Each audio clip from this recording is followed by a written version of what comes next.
Hello guys, welcome to ATM Square.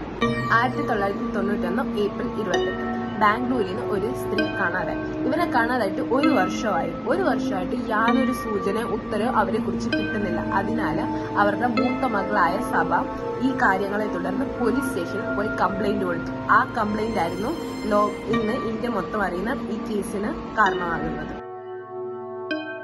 1947 Mysore കൊട്ടാരത്തിലെ former prime minister ആയിരുന്ന മിശ്രയുടെ കൊച്ചുമകളായാണ് ഷക്കീല നംസിയുടെ ജനനം.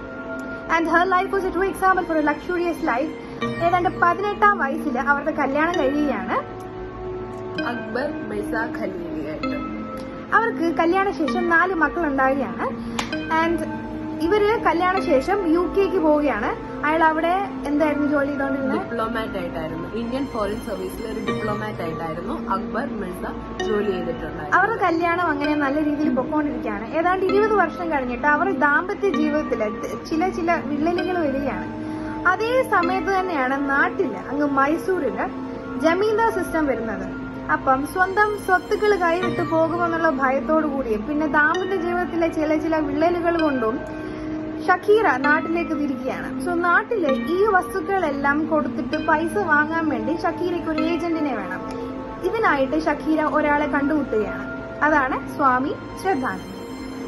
അങ്ങനെ 1986 ഷക്കീരയും സ്വാമി ശ്രദ്ധാനന്ദനും കണ്ടുമുട്ടുന്നത്.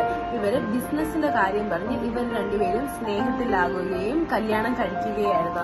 എന്നാൽ അവർ കല്യാണം കഴിച്ചപ്പോൾ ഷക്കീരയുടെ ഫാമിലിയിൽ നിന്ന് ഉടനെ അപ്രൂവൽ ഒന്നും കിട്ടിയില്ല. ഫൈറ്റ്സും അങ്ങനെ പല പ്രശ്നങ്ങളുണ്ടായിരുന്നു. എന്നാലും ഷക്കീര അതൊന്നും കേൾക്കാണ്ട് സ്വാമി ശ്രദ്ധാനന്ദനെ കല്യാണം കഴിക്കുകയായിരുന്നു. ഇവരുടെ കല്യാണം നടന്നത് 1987 ആ ഒരു റേഞ്ചിലാണ്.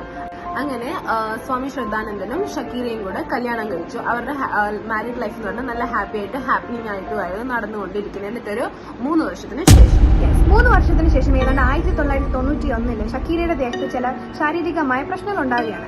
അതിന് ചികിത്സ എടുക്കാൻ വേണ്ടി അവർ US പോവുകയാണ്. 1991 ഒരു വർഷക്കാലമായിട്ടും അവരെ കുറിച്ച് മറ്റൊരു അറിവുകളും ഇല്ലാത്തതിനാൽ സ്വാമി ശ്രദ്ധാനന്ദും മൂത്ത മക്കളായവരും എല്ലാം പോലീസ് സ്റ്റേഷൻ 1992 പോലീസ് സ്റ്റേഷനെ പോയി ബന്ധപ്പെടുകയാണ്. സോ നിങ്ങൾക്ക് എന്ത് തോന്നുന്നു? എന്തായിരിക്കും ഷക്കീര ഖലീലിക്ക് യഥാർത്ഥത്തിൽ സംഭവിച്ചിട്ടുണ്ടാവുക? കമന്റ് ആണ്. Subscribe button.